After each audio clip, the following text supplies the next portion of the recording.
When a cell is placed into the uterine lining of a female and it's developed in there are three genomes that are placed. And one of those is called a mitochondrial genome, which really and truly determines the powerhouse of that mitochondria in the organism that's going to be born, or the human that's going to be born from there.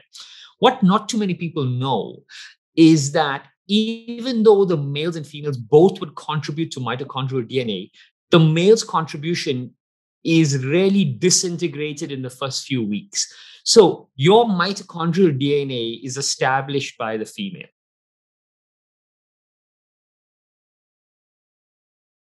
Hi everyone, Dr. Marcus Rani, your champion of well-being, and welcome to another episode of The Edge. And today we're taking performance to a whole new level. We've got one of the best people that have been working in this space over the last 20 years across the globe, with athletes and cricketers and Olympians and badminton players and all types of corporate leaders and people looking to live life at their human edge, which is why I'm so excited. What's even more exciting for me is that he's a dear friend, someone I've really gotten to know well over the last year or so. Ironically, through the lockdown, we've begun to create this relationship. And so I'm so excited to have him with us. Let me tell you a little bit about him before I bring him in. 18 years as a high-performance coach, as I said, working with sports teams the world over. He's a best-selling author. He's authored 4 books on sports science, on motivation. His most recent work, called Balance, is around how one can live a life of balance and harmony. He's the winner of numerous awards. He's an ultramarathon runner himself, a cyclist, and a mountaineer as well. And what I love most about Shyamal is that he's also spent 4 years living as a monk in an ISKCON Temple. And he brings all of the ancient wisdoms into the modern day world of science and technology. Shayamal Vallabhjee, welcome to The Edge. How are you? Thank you so much, Marcus. I always get excited when I'm about to speak to you because I know it's going to be a remarkable conversation. Yeah, absolutely. I remember when we got a chance to do the recording for your podcast, Perishable Wisdom, it was one of my most favorite times because we really delved into the science, and I hope we can do the same today as well. Before we start, I always love asking this question because we're in lockdown. Where are you in the world? Where are you signing in from? I'm currently in Mumbai, in Bandra, and let's see, I'm hoping to start traveling again very soon. Fingers crossed for all of us. Absolutely. So I'm going to ask Shyamal with a nice, easy question to begin with. We're looking at the role of the mitochondria, one of my most favorite organelles inside of the cell. Of course, everyone watching would know that it's the organelle responsible for ATP, energy generation, the currency of our cells. So Shyamal, what's the relationship between mitochondria and performance? Nice, easy one to start with. Yeah, well, I mean, you can take this question. It's the easy ones that are actually difficult to answer because it's got so many layers to it.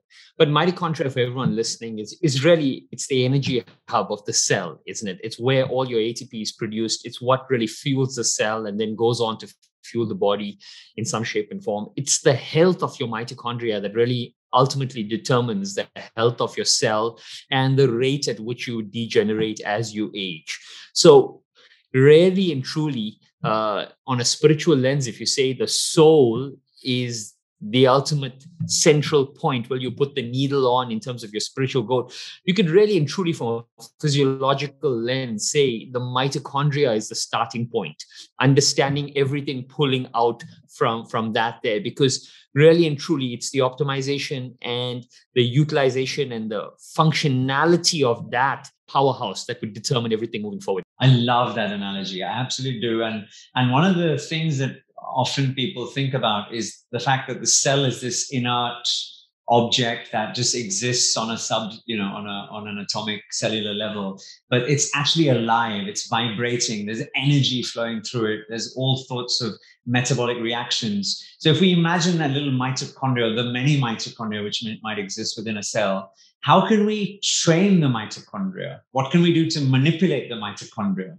to allow the cell to be more performing and therefore the organism to be a higher level of performance? So before we go into that, there's something that people should know, that when a cell is placed into the uterine lining of a female and it's developed in there are three genomes that are placed, and one of those is called a mitochondrial genome, which really and truly determines the powerhouse of that mitochondria in the organism that's going to be born, or the human that's going to be born from there.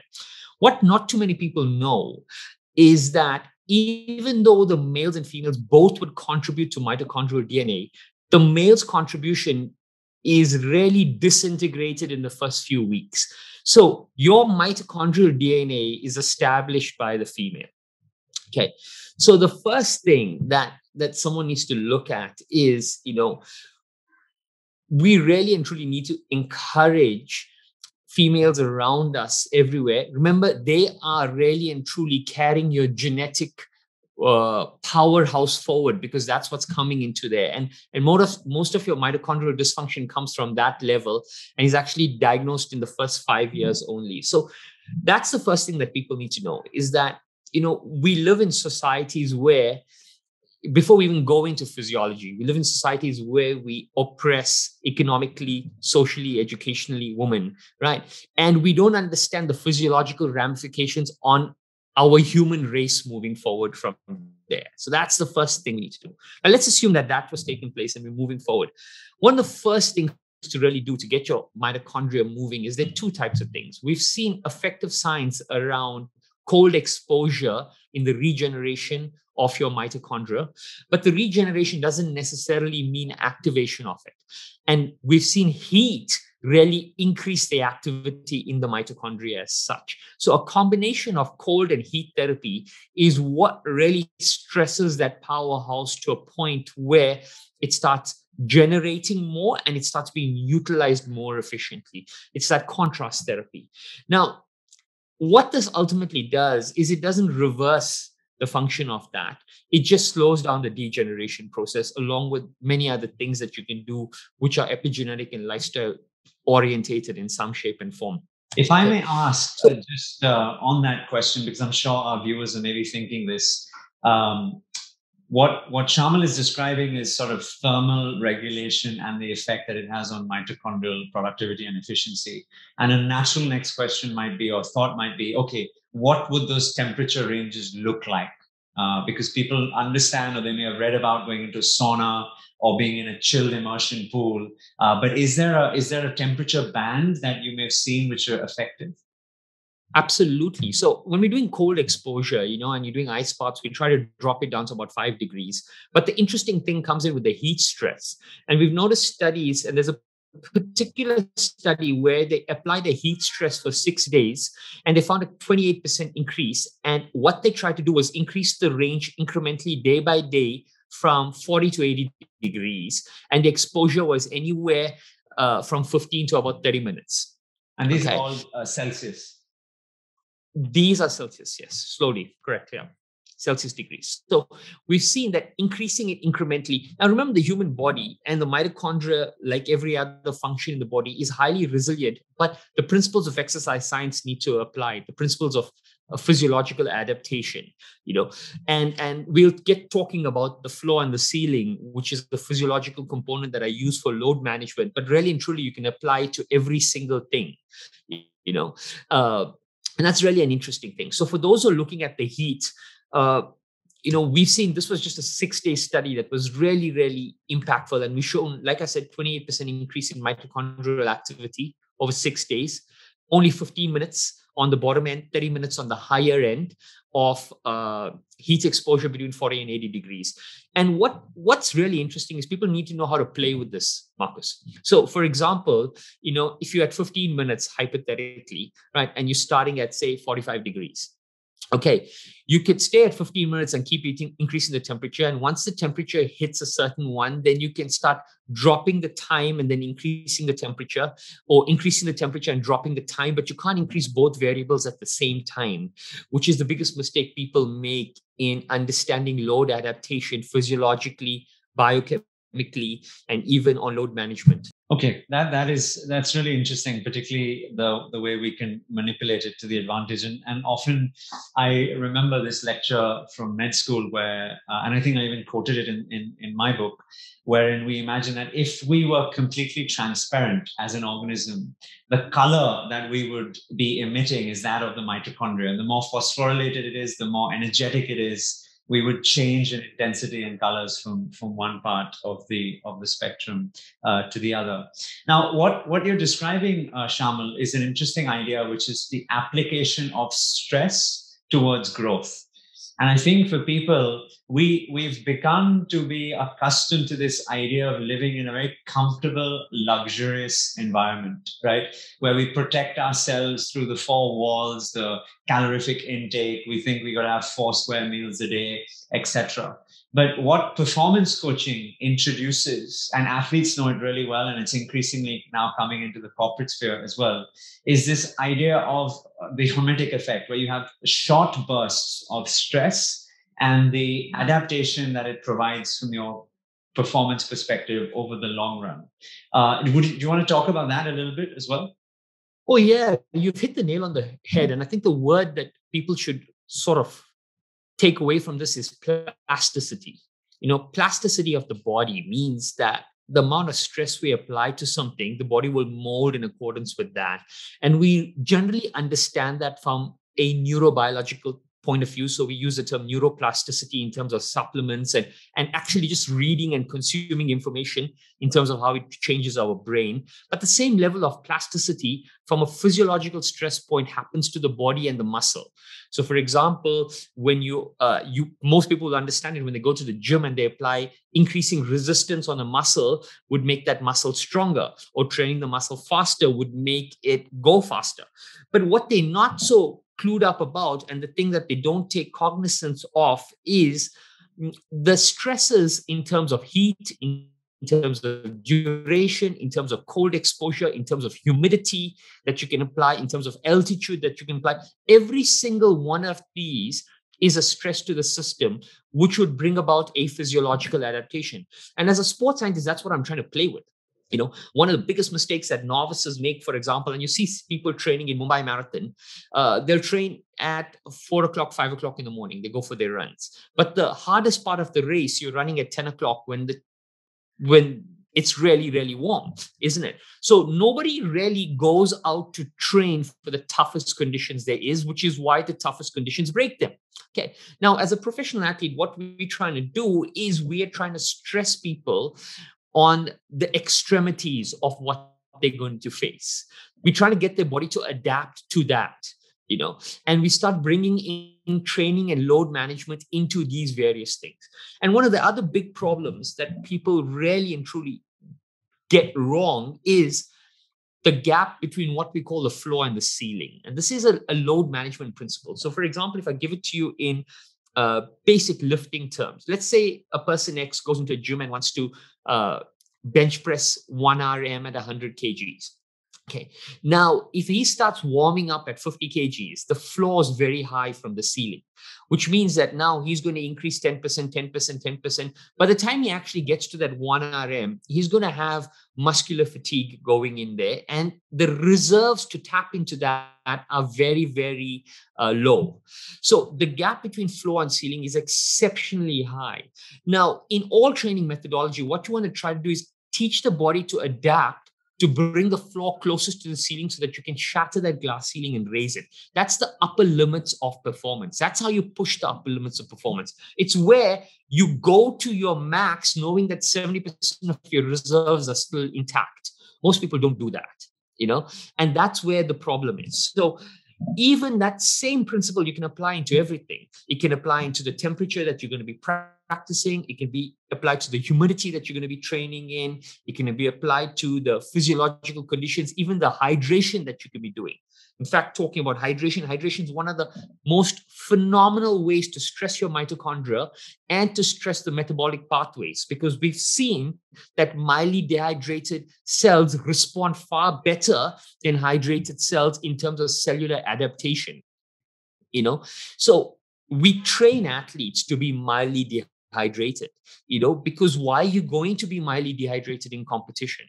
And what happens, and I think this is the fundamental difference, and this is where I get really fascinated, is people really and truly don't understand that when there's a physiological stress on your system, right, the tipping point is when it starts affecting your cognitive ability to perceive changing variables in that environment. That is where your risk of injury comes in. Your risk of injury doesn't come in from physiology. Your risk of injury comes in from not being able to perceive the changing variables in your environment and physiologically adapt. But it's actually a psychological compromise that's going to lead to a physiological injury. Yeah, I remember I was speaking with a friend of mine who's a coach for Cricket Australia, and he works with some of the Indian teams as well. And he was describing his methodology, which is practice needs to be harder than the game day. And we fall into that trap where we often think about practice as something which is just relaxing, and then we prepare, and the game day is going to be really hard and taxing and stressful. But if we switch that around, and suddenly, as you said, we've got the mental bandwidth to deal with the uncertainty that is thrown to us on game day, that we can then have the physiology reserved to then overcome that. Absolutely. I mean, it's very simple. I mean, there's a saying, isn't it? They say, athletes would say, if you bleed in practice, you'll sweat in competition, which is fundamentally what we're doing every single day, putting the body to its upper limits in there. And Marcus, every single one of our guys listening would understand that in the application of their own life. For example, anyone who's run a 10K race would know that 10K is not an easy distance for an average person to cover in a run. If you want to run a marathon, you understand. Now, even though, what's really phenomenal is working with the marathons in India for such a long period of time, I was quite used to doing this research and getting it. Now, physiologically, if you want to run a 42K race, full marathon, you should be doing about 2.5 times that training mileage a week. So you need to be running anywhere from 90 to about 110, 115 Ks a week in training. And you need to sustain that for anywhere from 10 to 12 weeks, right, before you're optimally ready. Less than 5% of the people who enter the race have got anywhere close to that, right? But yet, the ratio of completion is far higher. The ratio of completion is north of 50%. So why is that? Well, it's there because psychologically, they've prepared for the variables in the environment that are changing that allow the body to physiologically accommodate. The problem is, if you ask them to come back and repeat that the next day, the chances are zero. Yeah, that's very well said indeed. All right, so we've introduced the idea of stress for growth for mitochondria. We spoke about the temperature effects. If we take that a little bit further now, looking at the role of the metabolic role of mitochondria in the cells, another big theme and topic that people get really excited. And I remember you asked me this question as well on your show, which is the role of intermittent fasting and just how powerful a tool it can be and the applications of that. So before we get into the science, firstly, are you a believer? Yes, no. Are you a practitioner? Yes, no. Yes, I am a practitioner, but I do something that is a little bit different. It's called intuitive intermittent fasting.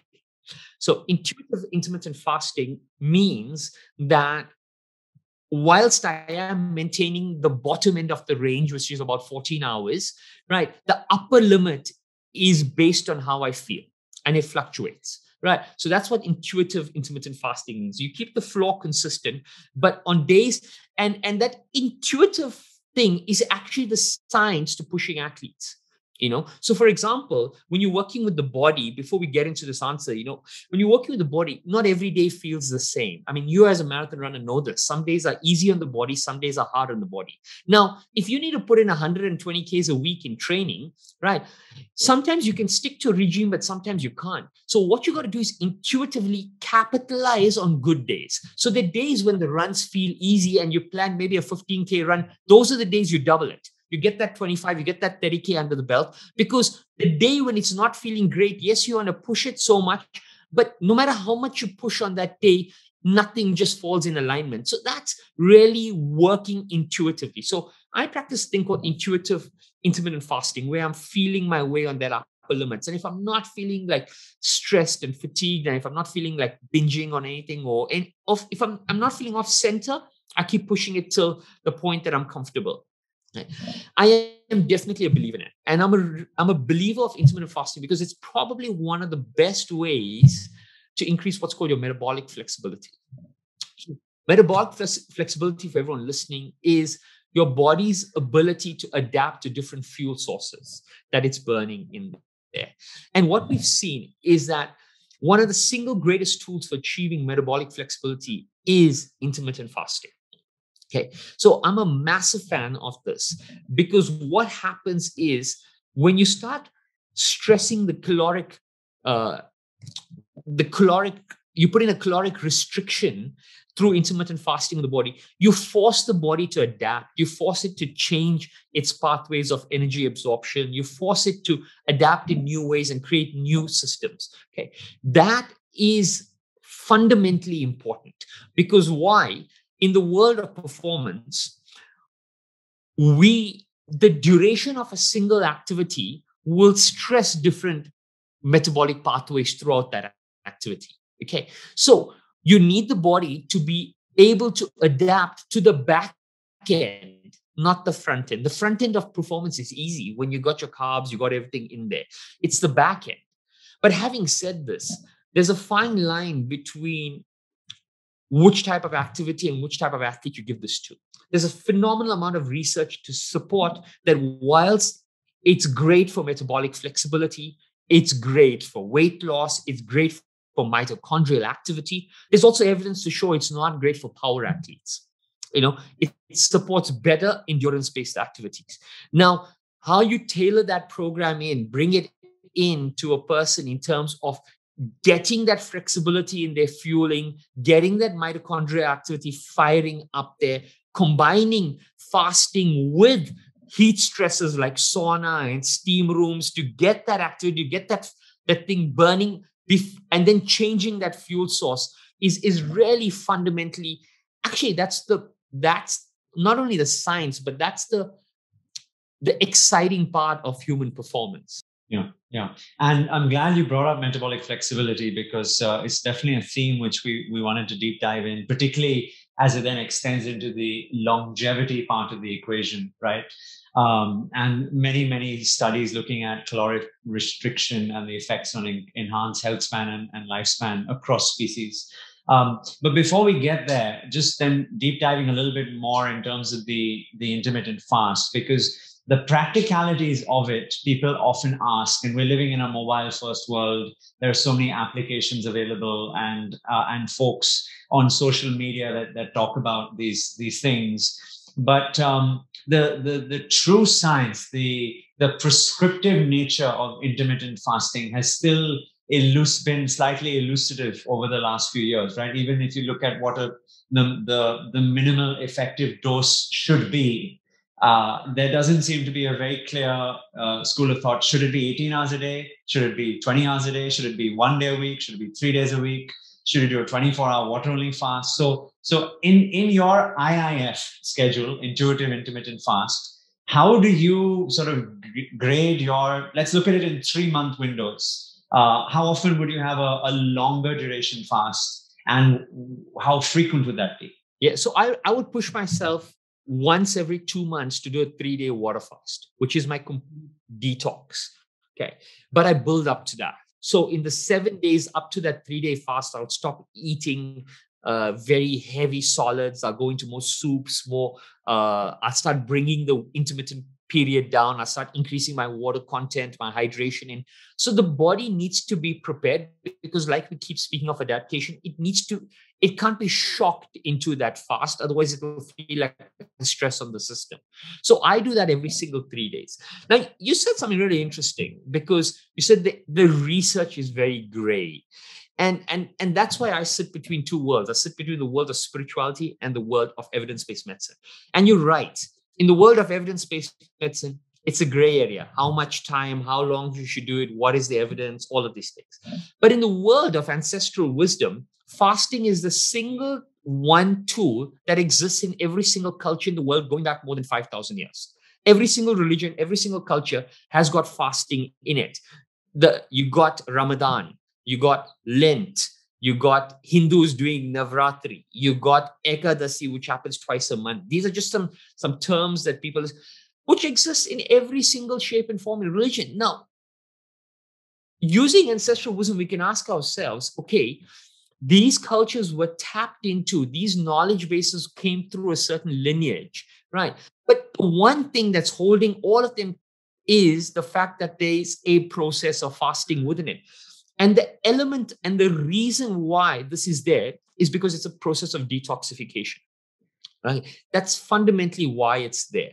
So whilst Western medicine seems to think that a lot is in the gray, ancestral wisdom is very, very clear about that methodology of bringing fasting into your life as a way of cleansing the body and the mind. And in fact, there's a beautiful book. It's called The Secrets of Aboriginal Healing by Dr. Gary Halls, who was diagnosed with stage 4 cancer and went to the Aborigines to heal. And intermittent fasting, or fasting as such, was given to him for the first 7 days as a protocol, not just to cleanse the body, but also to cleanse the mind. And that's the fundamental thing, is that we can look at fasting as a way of saying, hey, it's doing all of this in the body. It's kickstarting autophagy. It's kickstarting new metabolic pathways. But what it's also doing is it's also decluttering the mind. And it's also giving you clarity of thought. It's allowing you to focus on things that are more important, And I think that when we start looking at it from the duality of all of these lenses, then we'll start appreciating maybe the power in the gray that exists as well. Yeah.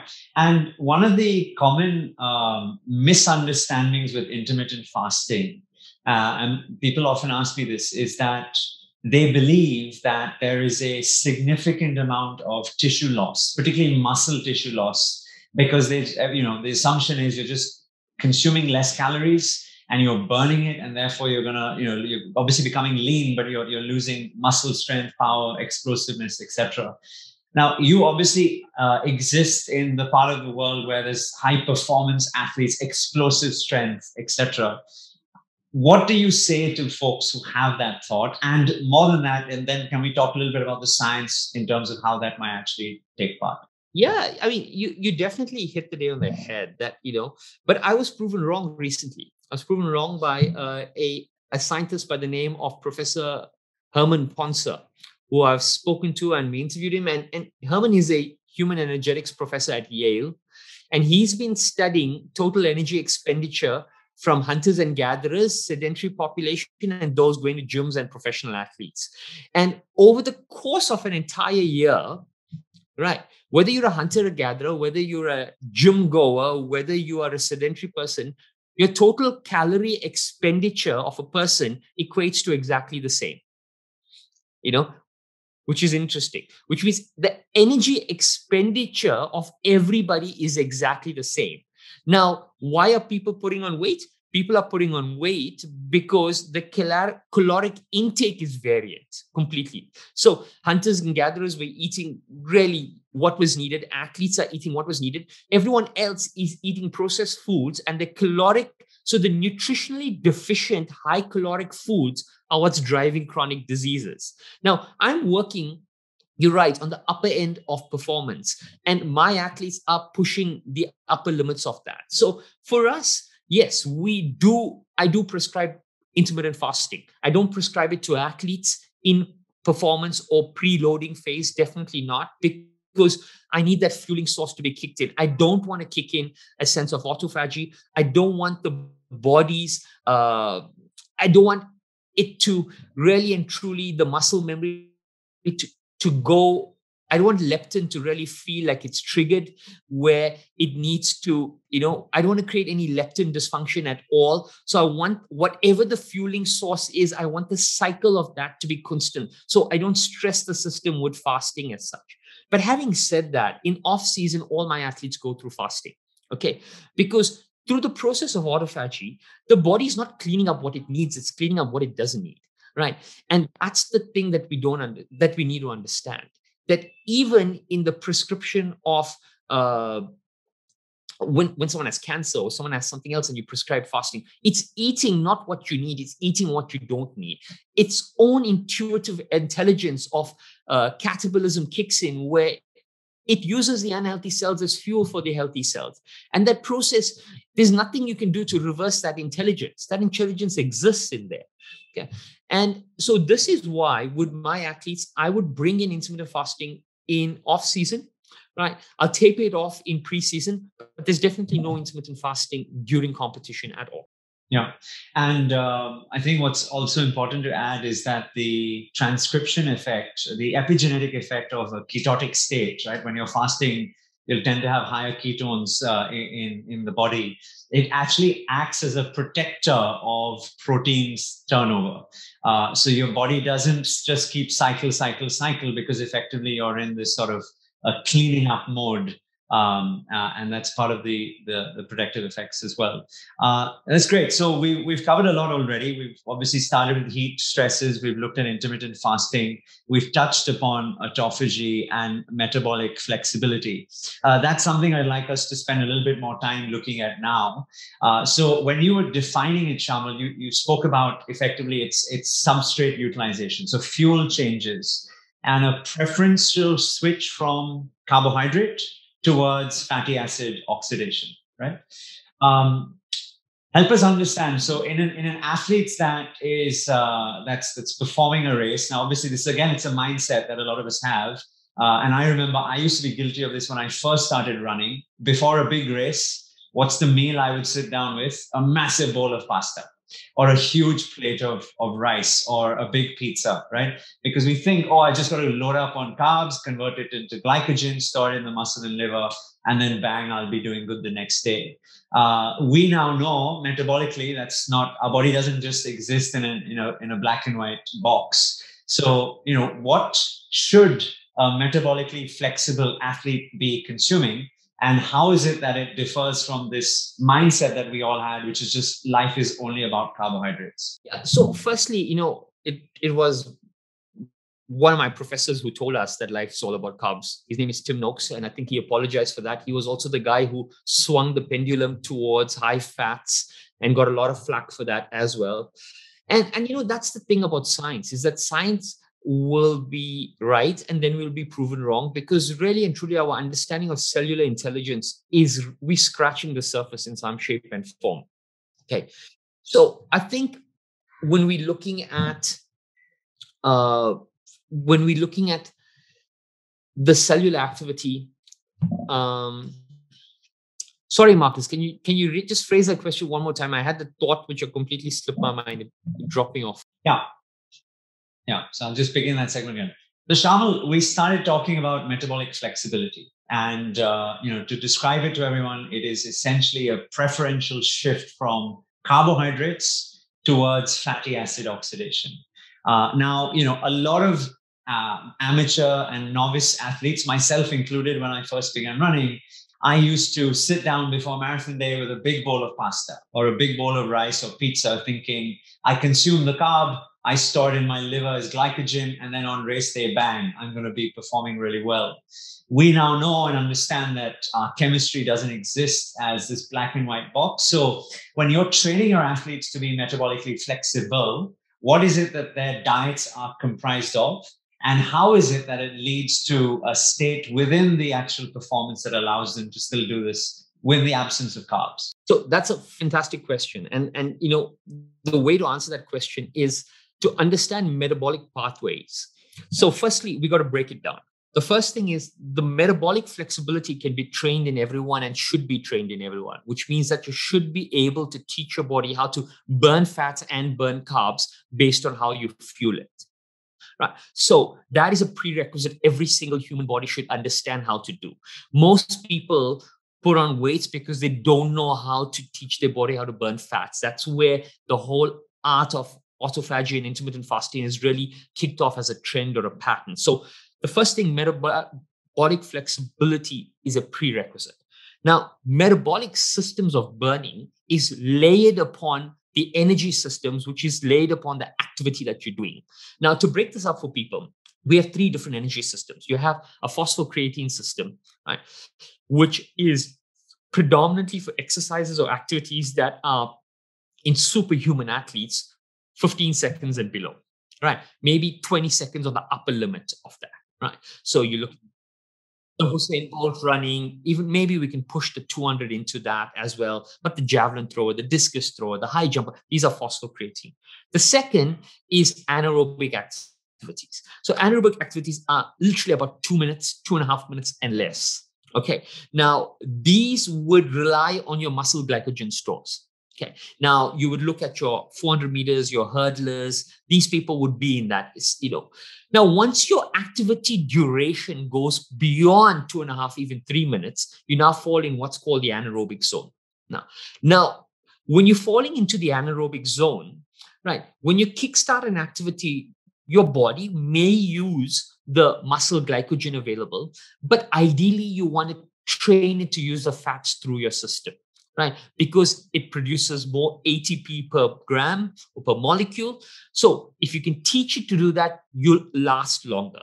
Now, you can't teach that processing to an athlete whose activity is so short.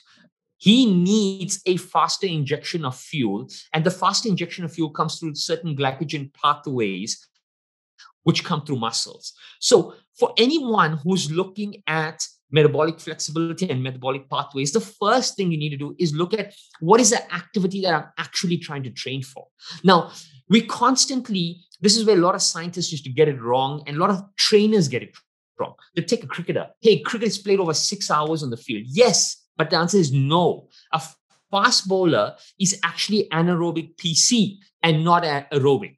Right? Because he's spending 6 hours doesn't make it aerobic. So we used to take this blanket duration and extrapolate that and understand fueling from that. Whereas you have to, and that's metabolic flexibility. Metabolic flexibility is the ability to, burn fats because I need to stand in the sun the whole day, but also understand that I need strong muscle glycogen pathways because I'm doing an explosive activity that's determining the peak levels or my upper levels of performance.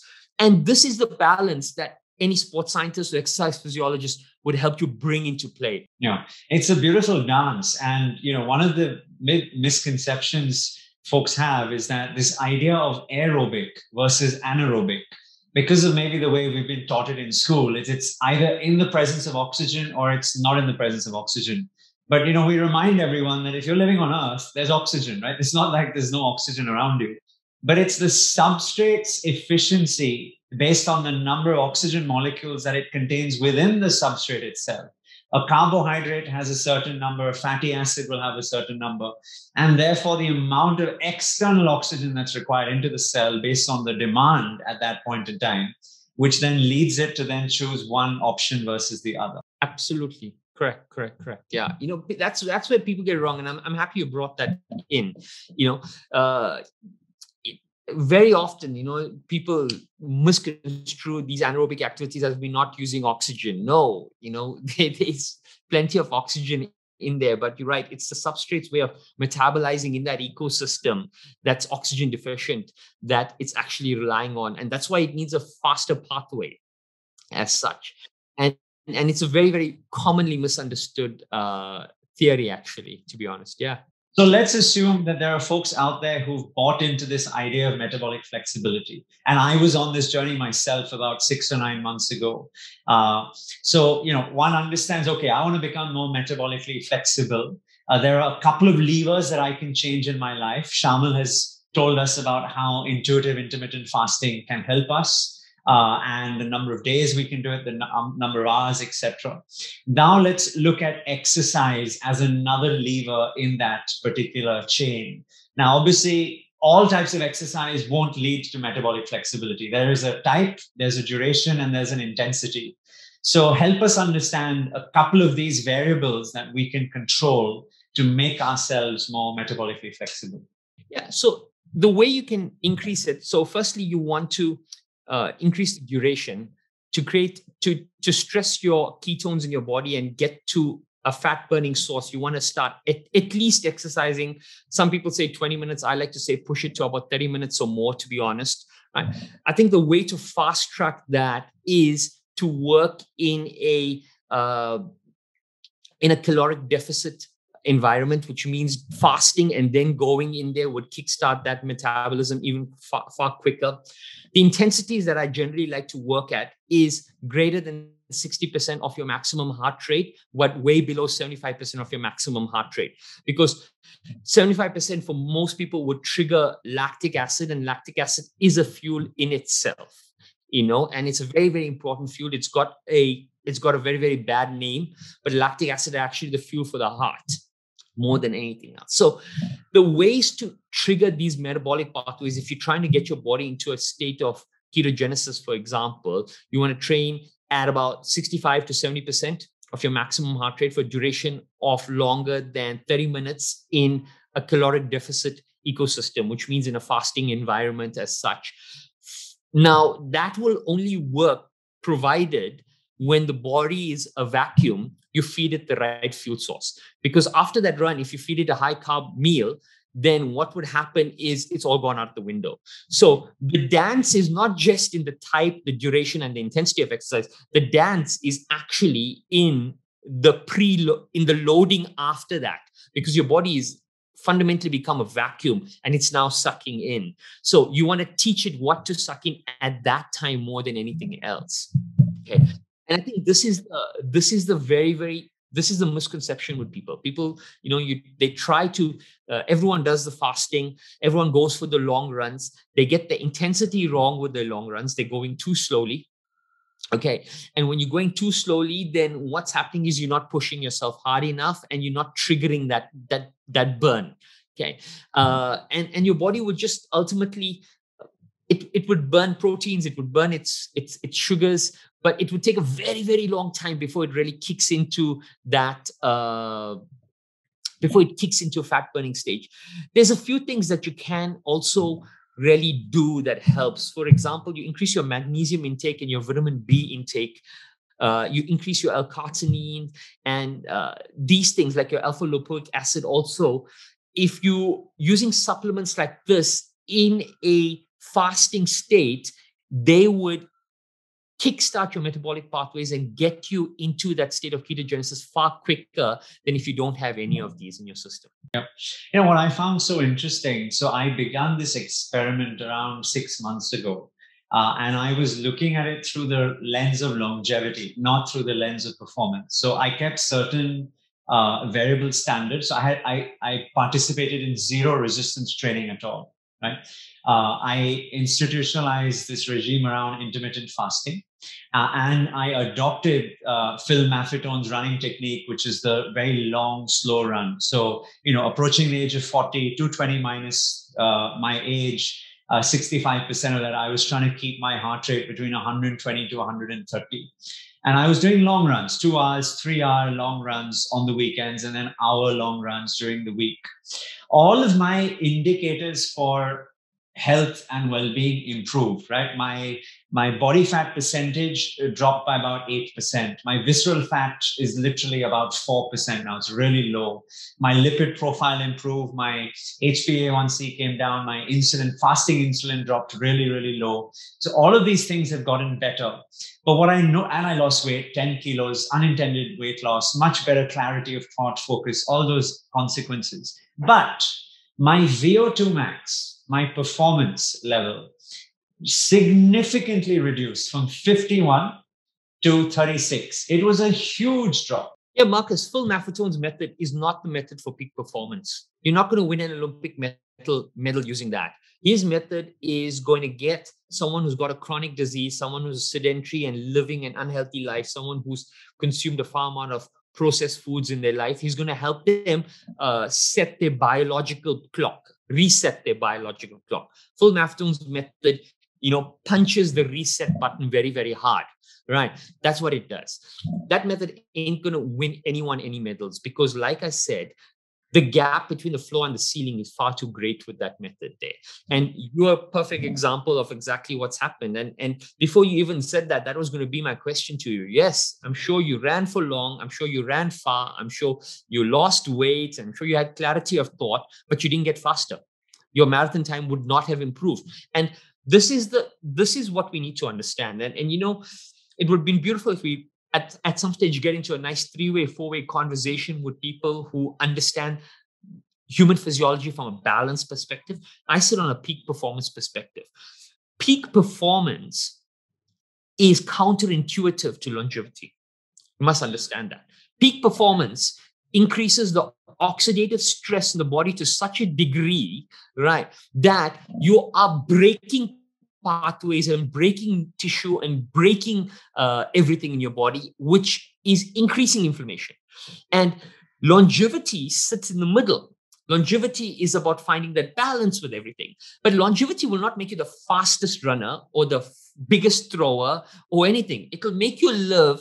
It'll make you be mobile and live a healthy life, and it'll keep your hip to waist ratio in check and your BMI in check, and you will live blissfully till 80 years or whatever it is. But no one will know you for anything until that. I mean, physiologically speaking, right? Peak performance is about pushing that body every single, and quite honestly, it's not sustainable, which is why an athlete's career ends at about 35. Because it's impossible to sustain that level of intensity and stress on the human body over such a prolonged period of time. It's just not. We leverage the adaptational abilities of the body early on in life when young people, right? And that's why we're able to push it. But at a certain time, you can't. No. Peter Attia says it best. He says, you choose the master you want to serve. Do you want to serve longevity or do you want to serve performance? And then set your goals based on that. Yeah. This is true. Absolutely true. Yeah. All right. So something that you and I have spoken a lot over many, many meals is biomarkers for longevity, biomarkers for performance, and particularly now, given the digital age that we're all living in, where amateur athletes all the way up to professionals have got all these devices which are surrounding them, measuring every step they take, every calorie they consume, every piece of fluid that's produced by the body, etc. As a performance coach, what are the 3 top biomarkers that you are very keenly monitoring your athletes off season and then during the season itself? From a biomarker point of view, that's a great question to pick 3. Well, variable heart rate is super important for me. Okay, variable heart rate, sometimes I'm even looking at resting heart rate, because I find that, I can draw a very, very strong correlation to someone's resting heart rate, training intensity, and then VO2 max. So I write that correlation there. Another interesting... Sorry, for folks who don't know what heart rate variability or variable heart rate is, could you just define that for people so they can understand?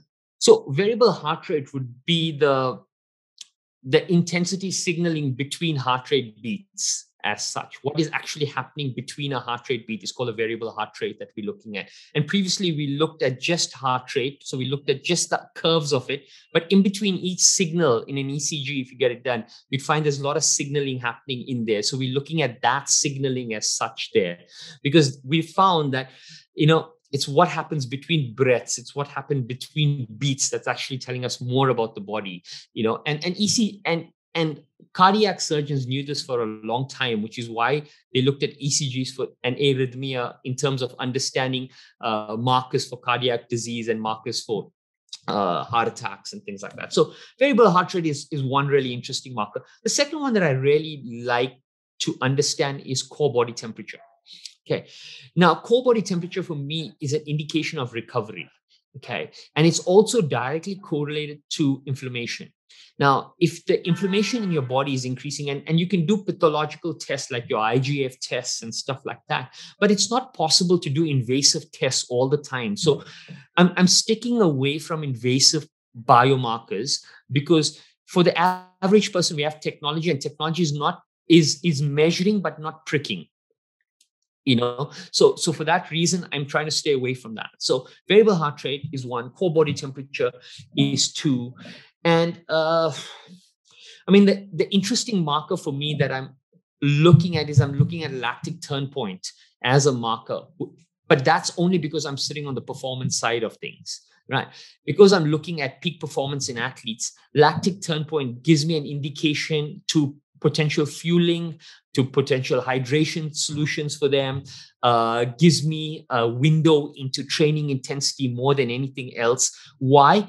Because variable heart rate will tell me how quickly, variable heart rate tells me how quickly I'm going to hit lactic turn point, which gives me the duration of intensity that I can train an athlete for.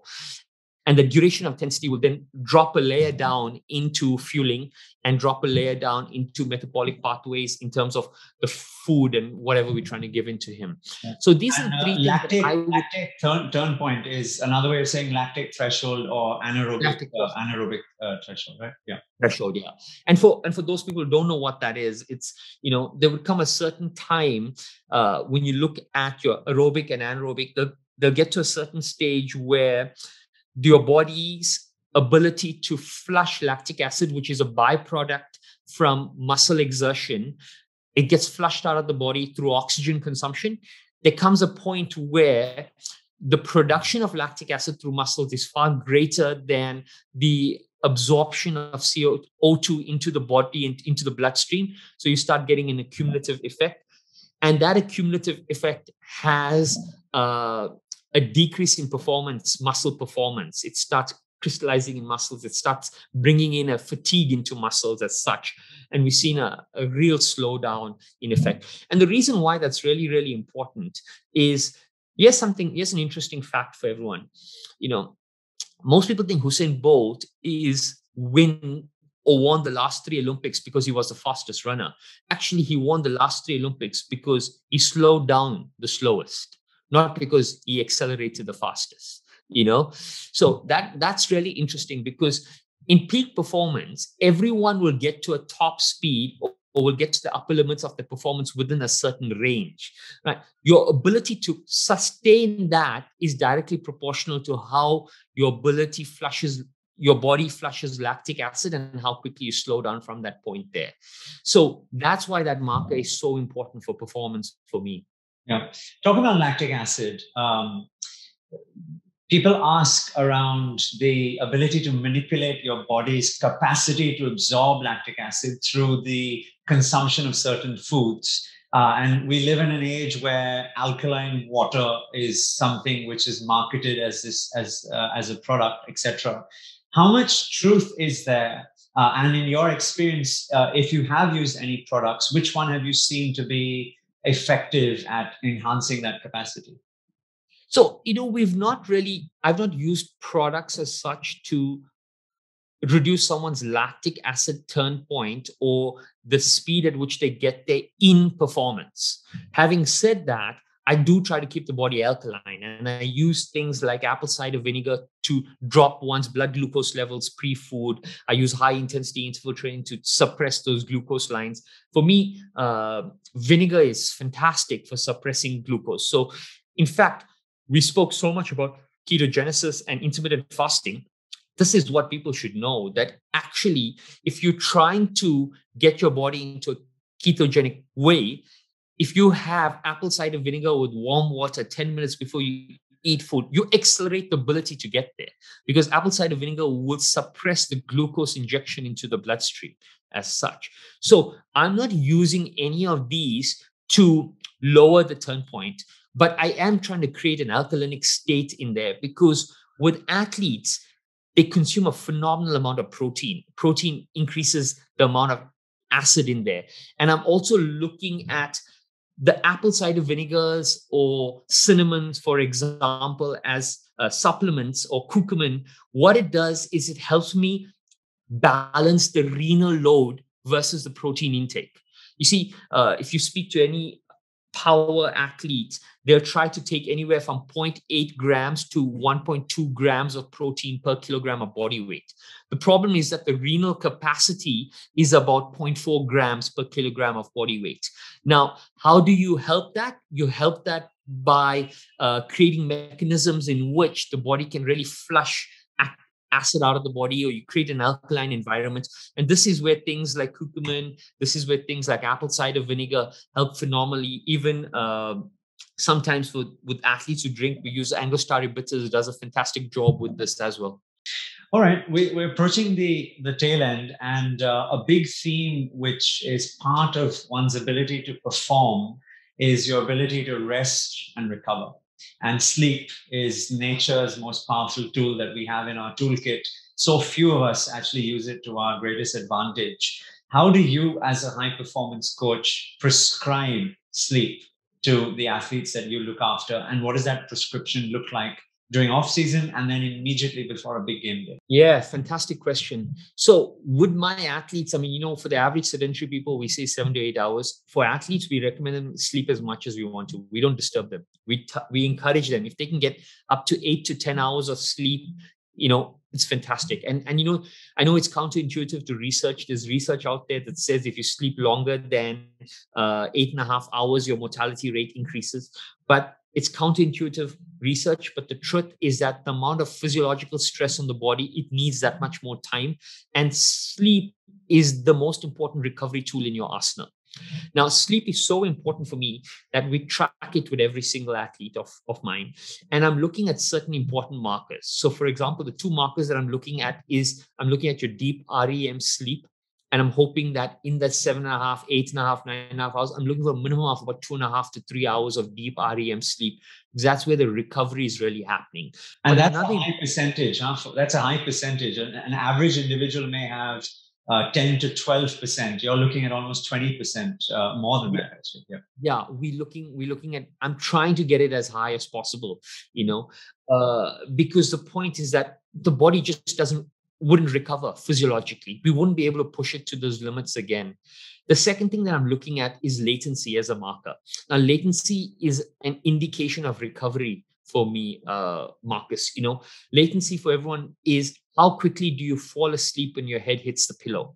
Now, optimum latency is anywhere from 12 to 18 minutes. So 12 to 18 minutes, it will take you for the body to come to a state of rest, and you do that. A lot of people would proudly say, hey, you know what? I fall asleep in 1 minute to 2 minutes as soon as my head hits the pillow. Some people say I can't fall asleep for 30 minutes, 40 minutes, an hour after that I'm looking at. It's a direct indication of chronic fatigue. Okay. So when someone's latency is off, then I'm looking at environmental stresses and I'm looking at physiological stresses, but that is probably one of the most important markers in there. When you start adding that with core body temperature, and then we start bringing in things to help with sleep. For example, we know, okay, we reduce the room temperature to 19 to 20 degrees. We use a weighted blanket. It would promote sleep. We would try to then increase sometimes we prescribe anywhere from 1 to 2 milligrams of melatonin to just help kick it in. Some of them, I know there are apps that use beautiful yoga nidra techniques, but I'm trying to get them off blue light technology. So I don't use any app technologies for sleep at all, to be honest. I use an Oura ring to track sleep. There are other devices, but I'm so cognizant of EMF that I don't even want that to impact them, because, you're looking at micro levels of disturbance with an athlete that could really drastically impact performance. So I would do, blackout blinds, cooler rooms, red lights in the room, block out LEDs. I would increase magnesium. I would increase L-arginine in there. Sometimes I would give them a nitric oxide supplement. Nitric oxide promotes sleep beautifully. In fact, it's one of the most important markers for sleep. And these were the things that I'd look at. And then from an assessment point of view, I'm using technology to track whether things are there. And this is really important for everyone to know, Marcus, is that technology is only quantifying what is happening. Technology is not amplifying and not making a change. You need to have there needs to be a willingness to want to change something for that market to shift. And a lot of people say, hey, I got an Oura ring and I'm going to do this, or I've got a Fitbit and I'm tracking sleep, tracking movement. There's nothing to track if you're not willing to do anything to shift those markers, So that is a very, very important thing. A lot of people just get into the habit of looking at it every day, but do absolutely nothing to shift that marker. And so that's, for me, is where and how I start looking at sleep as a marker. Fabulous. Are athletes, high-level athletes, are they born or are they made? And can you teach someone to have that level of mindset to achieve it? Yeah, it's a great question. I mean, it's something that's been debated for a long time. They're two different types of athletes. They're athletes that operate physiologically, and they're athletes that operate on skill, that play games. If you're playing a game, you don't need to be physiologically at the upper limit of your potential to still win. For example, a Roger Federer may not necessarily be the fittest person in the 128 field at Wimbledon, but he may win because, skills attribute will trump physiology after a certain tipping point in there. But if you want to be the winner of the 100-meter finals, then physiologically, you have to be the strongest, fittest athlete out there, and that correlates. So we have to look at the distinguishing between these two. If you're looking at physiological athletes, then genetic makeup is very important. Environment in which you're training that is extremely important. And that's the research findings from, Yanis Pitlandis, who did a lot of work on nature versus nurture for Nike, came to the exact same conclusion that nature and nurture together are needed in there. Having said that, you can make a top athlete who plays a game. You can make a top cricketer. You can make a top table tennis player, because we've seen, and interestingly, let me throw it in here right now. I'm doing a lot of work on redefining the coaching methodology that works out there. And the reason I'm saying this is if you look at some of the greatest athletes that have ever played the game, any game, you look Andre Agassi, Serena Williams, Venus Williams, you look at the Polgar sisters, you look at Wayne Gretzky, you look at Jerry Rice, you look at Pele, all of these people, what is the one thing that all of them have in common? The thing that all of them have in common is that their parent was a coach till a very deep layer into their professional career. Right. Now, what I'm saying is that there's something in the parenting, right, that has helped produce champions at a level of consistency that professional coaching methodologies have not done. Okay. And I think that difference is not genetic. I think that difference is environmental. Okay. And that's why I say that having put this theory forth and having worked on this theory currently right now, looking at all the things that they did, it leads me to believe or put out a hypothesis out there that, and I think the Polgar sisters were the best example of this when Laszlo Polgar made 3 chess Grand Slam champions out of not even knowing the game of chess. It showed fundamentally that we can create a champion. It's very, very possible. You can't create a 100-meter sprinter. You can't create a world Olympic high jumper or something physiological. But if the person is playing a game, you can make a champion for sure. And as you translate that body of knowledge from the sports field into the boardroom, because you work with a number of CEOs leading corporate leaders across the world, how do you train their mind? Or for anyone listening in or watching this show who says, okay, you know what, I want to be the best version of myself, not necessarily a sports athlete, but I just want to be a really good parent. I want to be a really good spouse. I want to be a really good manager. What is that mindset trick, that switch that has to happen? And what advice would you give to someone listening to our show? Marcus, the switch is really and truly is to see yourself as a student. That's the only thing I say. I ask every person I work to adopt what's called a student mentality, because a student is not scared to fail. A student is humble enough to learn from everyone else. A student is fearless in trying and executing. That's a student mentality. And that is the mentality that's needed for success. The problem is that when we enter the corporate and as we go up the corporate ladder, we don't want to be seen as a student anymore. We want to be seen as the teacher and the expert. And the teacher and the expert comes with a high level of expectation. And it's that level of expectation, the burden of expectation that you put on yourself, that locks you into a box for the rest of your life. So the secret for me is to always, till the day you die, embrace the mentality of a student. I love it. Stay young and stay curious all the way through. Yeah. Fabulous. Shyamal, it's been an incredible, literally we could go on for hours, as we have done many a time over dinners, and I'm sure there'll be many more. But it's been incredible to have you on the program. We've talked about so many things, from your world of wisdom to human performance to longevity, and then the application of all of that to our lives in the corporate setting as well. I really thank you for your time, and I wish you very well. Shayamal Vallabhjee, thank you for being on The Edge. Thank you so much, Marcus. It was an absolute pleasure, as always, to have these conversations with you. I wish you everything on the best at the Human Edge. Thank you.